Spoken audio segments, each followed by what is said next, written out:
My name is Claire Dunmore. I am 41 years old, and for 6 years my brother Marcus, my father, and 3 members of my extended family have been telling people that I abandoned the family property, that I walked away from it, that I showed no interest, contributed nothing, and that when my father deeded the land to Marcus in 2019, it was simply a recognition of what everyone already knew, that Claire didn't care about the place, and Marcus had been the one maintaining it all along. I am here to correct the record. Permanently. The specific claim, and I want to be precise because precision is what I do for a living, was first spoken to my face by my Aunt Pauline at my cousin's wedding reception in September of 2020.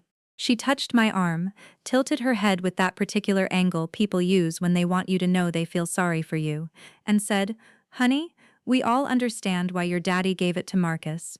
You never showed any interest." She said it the way you'd explain to a child why their goldfish died. Gently, completely certain. I didn't correct her. I held my glass of warm champagne and felt the condensation slide between my fingers, and something behind my ribs went very quiet. Not angry, not yet, just still.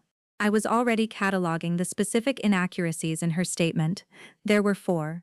I could feel my mind arranging them the way I arrange discrepancies in property transfer documentation, by date, by source, by degree of deviation from verifiable fact. I'm a title examiner. I have been for 17 years. My job is to trace the chain of ownership on a piece of land from its very first recorded deed to the present moment. I look for gaps, overlaps, unauthorized transfers, forged signatures, missing notarizations, and recording errors that other people, including attorneys, miss. I find the places where the record was altered and reconstruct what it should have said. That skill had protected strangers' property rights in over 2,000 transactions across my career. It was about to dismantle my own family's version of history. Before I show you the evidence that makes this version of events impossible, tell me, where are you watching from? Because the version of this story that's been circulating has probably already reached you in some form. I want you to have the real one. The land is 47 acres in Cullman County, Alabama. It belonged to my grandmother, Opal Dunmore, who purchased it in 1961 with money she earned cleaning houses in Birmingham for 11 years. When she died in 2003, her will was clear. The property was to pass in equal shares to her 2 grandchildren, me and Marcus. I was 20 when she died. Marcus was 17. My father, Gerald Dunmore, was named executor. He was supposed to oversee the transfer. Instead, he told us both, standing in Grandma Opal's kitchen the day after the funeral, eating cold chicken someone had brought over, that it was best to keep the property whole until we were both old enough to decide what to do with it. He said he'd hold it in trust. I remember the exact words because they were the first words in what would become a very long false document. "I'll take care of it for both of you. When the time comes, we'll sort it all out fair." I was 20. I believed him. I went back to college. I finished my degree. I started my career. And over the next 16 years, I did what a person does when they believe they have a future stake in a family property. I paid for things. I paid $4,200 for a new well pump in 2007 when the old one failed. I paid $6,800 toward the property tax bill in 2011 when my father said he was short. I paid $2,400 for fence repair in 2014.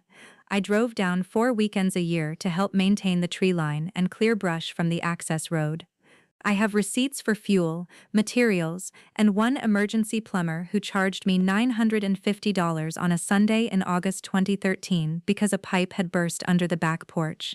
Every single one of those payments was made because I believed what my father told me, that this property was half mine, that we were maintaining it together, and that the formal transfer would happen when the time was right. The false version, the one Aunt Pauline recited to me with champagne-scented sympathy, requires all of that to have never happened. It requires me to have been absent, disinterested, a daughter who walked away. The irony is that I spent 17 years professionally verifying whether people actually owned what they claimed to own. I traced chains of title for strangers with more skepticism than I ever applied to my own father's word. I verified other families' property records with forensic care while accepting my own family's verbal promise, as though it were recorded in the county clerk's office. It wasn't. In January 2019, I received a letter from the Cullman County Tax Assessor's Office. It was addressed to me as a courtesy because my name appeared on a historical payment record. The letter informed me that the property had been reassessed following a change of ownership. The new owner of record was Marcus Gerald Dunmore. Transfer date, November 14, 2018. My father had deeded the property, all 47 acres, to my brother via quitclaim deed 2 months before I received that letter. No notice, no conversation, no offer to reimburse the $14,350 I had invested over 16 years. Nothing. I called my father that evening. I said, "I got a letter from the tax assessor's office." He said, "Marcus has been the one taking care of that place." That was the first false claim, stated as a simple fact, as though the 16 years of cancelled checks and Sunday plumbing bills in my name existed in a different dimension from the one he was describing. I said, "I see." 2 words, and I hung up. Then I went to my desk and opened my laptop. I didn't call Marcus. I didn't call my aunt. I didn't argue. I opened the Cullman County online recording system and pulled the deed. I read it the way I read every deed, not as a daughter, but as a title examiner. And within 40 seconds, I found the first problem. The quitclaim deed listed the grantor as Gerald R. Dunmore. My father's middle name is Ray, his legal signature on every document I have ever seen, and I pulled 6 of them from my own files that night, reads Gerald R. Dunmore with a distinctive loop on the R and a period after it. The quitclaim deed's notary acknowledgement listed his middle initial without the period and with a printed signature block that didn't match his hand. Small, almost correct, but not correct. That was layer 1, the obvious insult. My father gave away my inheritance without telling me, and the document he used to do it contained a flaw only someone trained to examine signatures would catch. Then I found something else. I pulled the property's full chain of title from 1961 forward. My grandmother's original deed, the probate filing from 2003, and there, in the probate record, was my grandmother's will, clearly stating that the property was to pass to both grandchildren in equal shares upon her death. The executor, my father, was directed to record 2 separate deeds, one to each grandchild, within 12 months of probate closing. Probate closed in April 2004. No deeds were ever recorded. My father simply never did it. For 15 years, the property sat in my grandmother's estate with my father as the sole person authorized to act on it. He let me believe I owned half. He let me pay for maintenance on property he never intended to transfer to me. And then, in 2018, he transferred all of it to Marcus. That was layer 2, the hidden setup. This was not a sudden decision. It was a 15-year failure to execute a dead woman's explicit instructions, followed by an unauthorized transfer that required only one thing: my continued trust. Before I show you how far back this goes, tell me where you are right now. And if someone has ever told a story about you that you weren't in the room to correct, drop it below. This one's for all of us. Layer 3 took me 2 weeks to assemble. I requested my grandmother's original probate file from the county courthouse. Inside it, I found correspondence between my father and the probate attorney, a man named Howard Fisk, who had since retired. 3 letters. The first, dated June 2004, was Howard Fisk reminding my father that the deeds needed to be recorded per the will's instructions.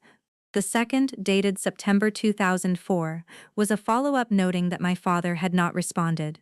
The third, dated January 2005, was Howard Fisk's final letter, stating that he was closing his file and noting in writing that Mr. Dunmore has been advised of his obligation to record 2 separate deeds to the beneficiaries and has elected not to respond to this office. Elected not to respond.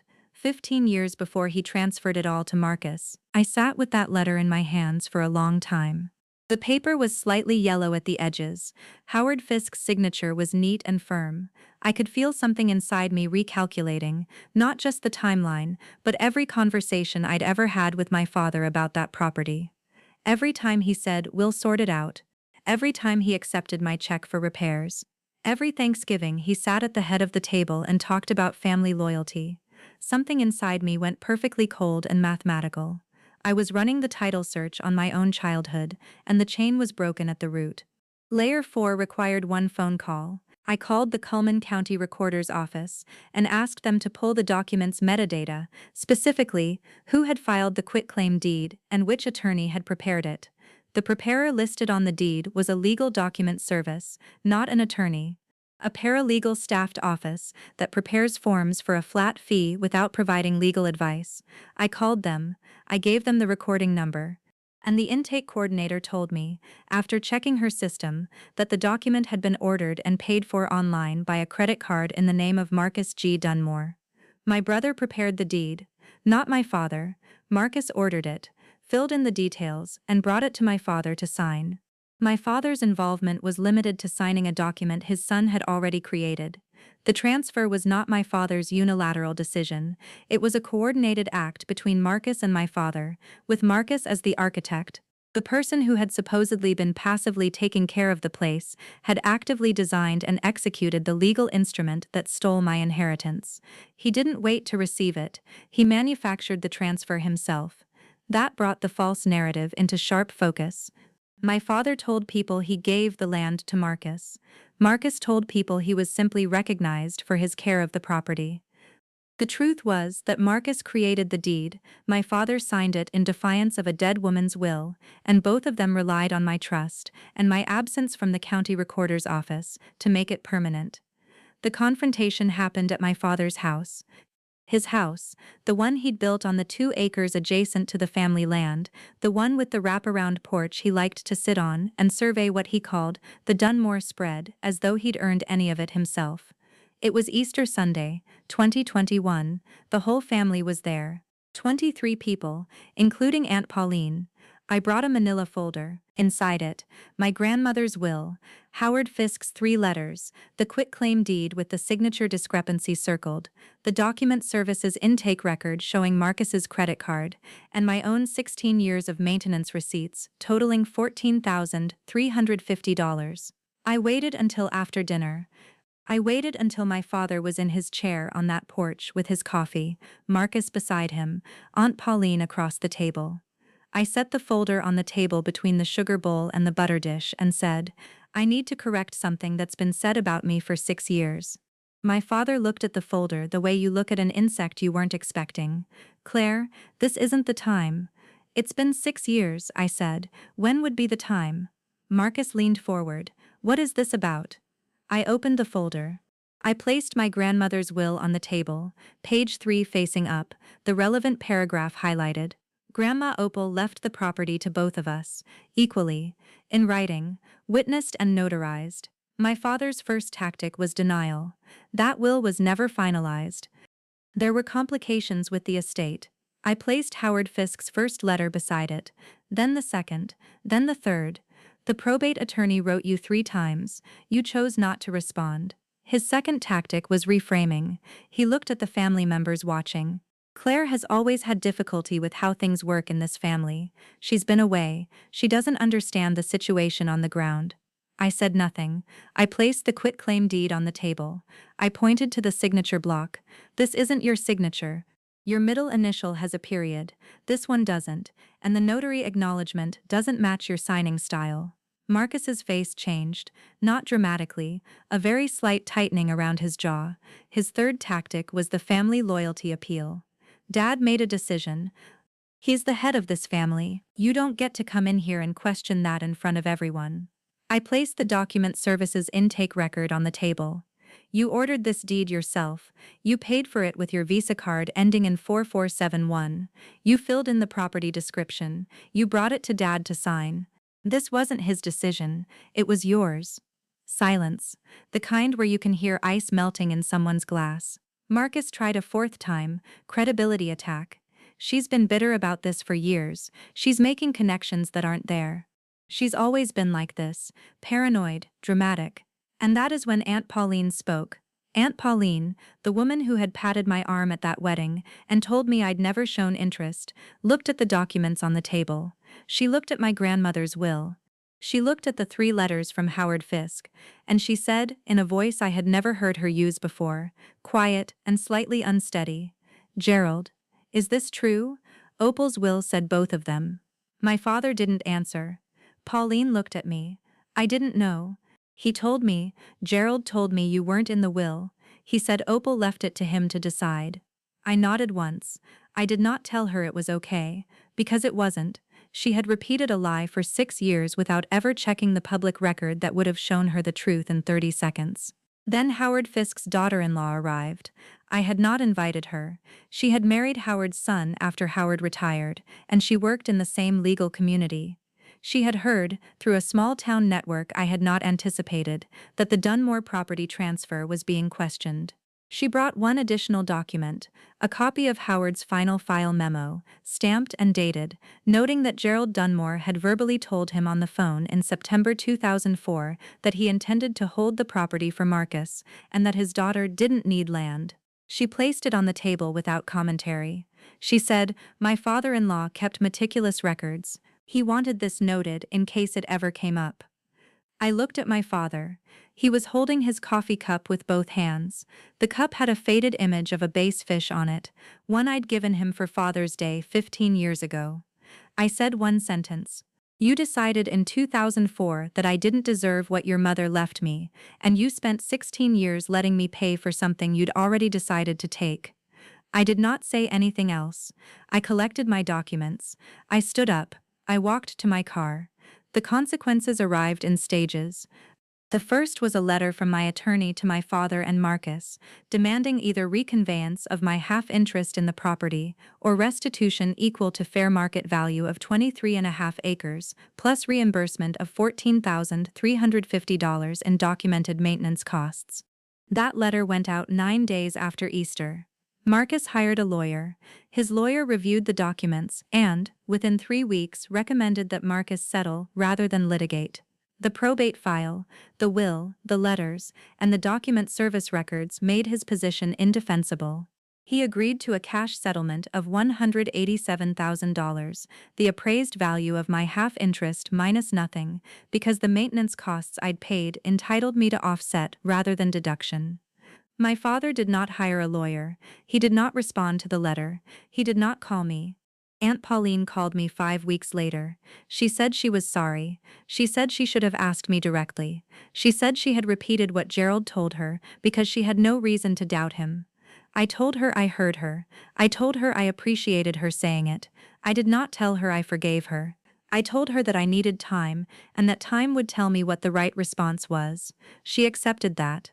We have spoken 3 times since, always briefly, always carefully. Marcus's wife, Denise, filed for legal separation in August of that year. I don't know the full reasons. I know she told my cousin Rachel that she didn't know what kind of person she'd been married to.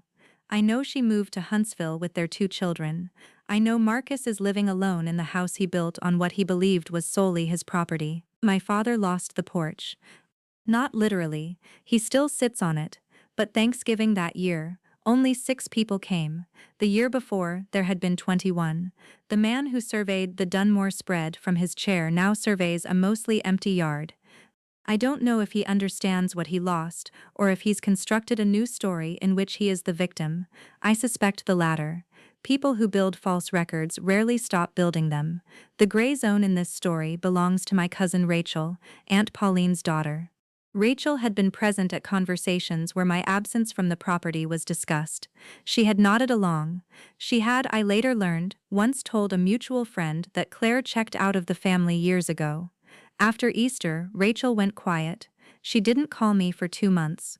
Then she sent a text, not an apology exactly, but an acknowledgement. She said she should have asked me what happened instead of accepting what she was told.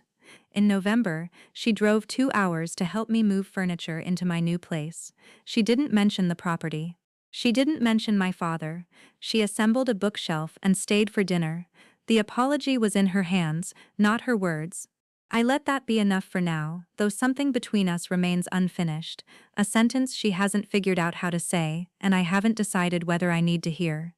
What I did with the settlement, I bought a house. 3 bedrooms, a half-acre lot with 2 pecan trees, in a town 40 minutes from Cullman County. I put my name on a deed, my name, recorded correctly, in a chain of title that begins and ends with me.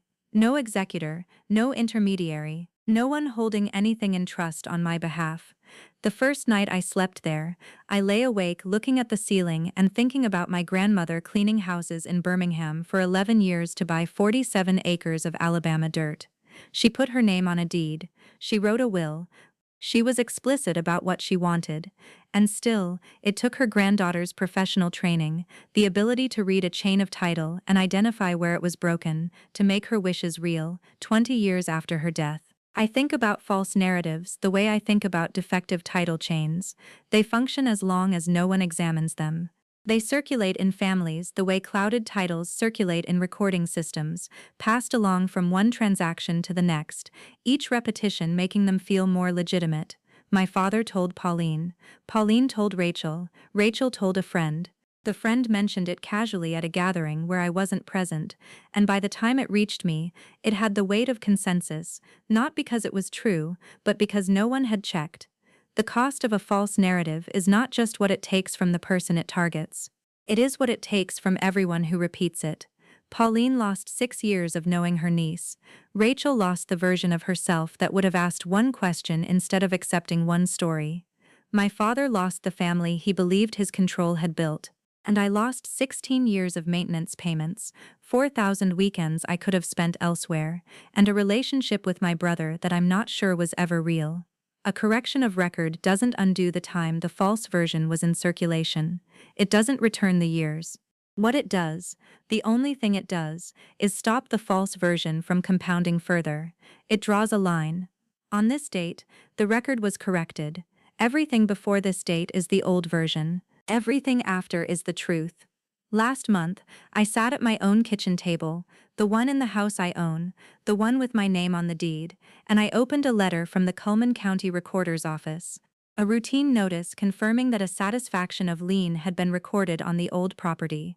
Marcus had paid off the settlement. The file was closed. I read my grandmother's name in the original deed one more time, Opal Dunmore, recorded in 1961. I read my name on my own deed, Claire Dunmore, recorded in 2022. 2 women, 2 pieces of paper, 61 years apart, the record at last correct. If you told someone else's story without them in the room, whose version did you tell? And when the full record finally came out, did you go back and correct the version you passed on? Or did you just stop telling it and hope no one noticed the silence where your correction should have been? This story is a fictional narrative created for entertainment, education, and dramatic reflection. We hope it reminded you that your dignity is not negotiable, and that setting a boundary, even a painful one, can be an act of love for yourself and everyone the pattern would have reached next.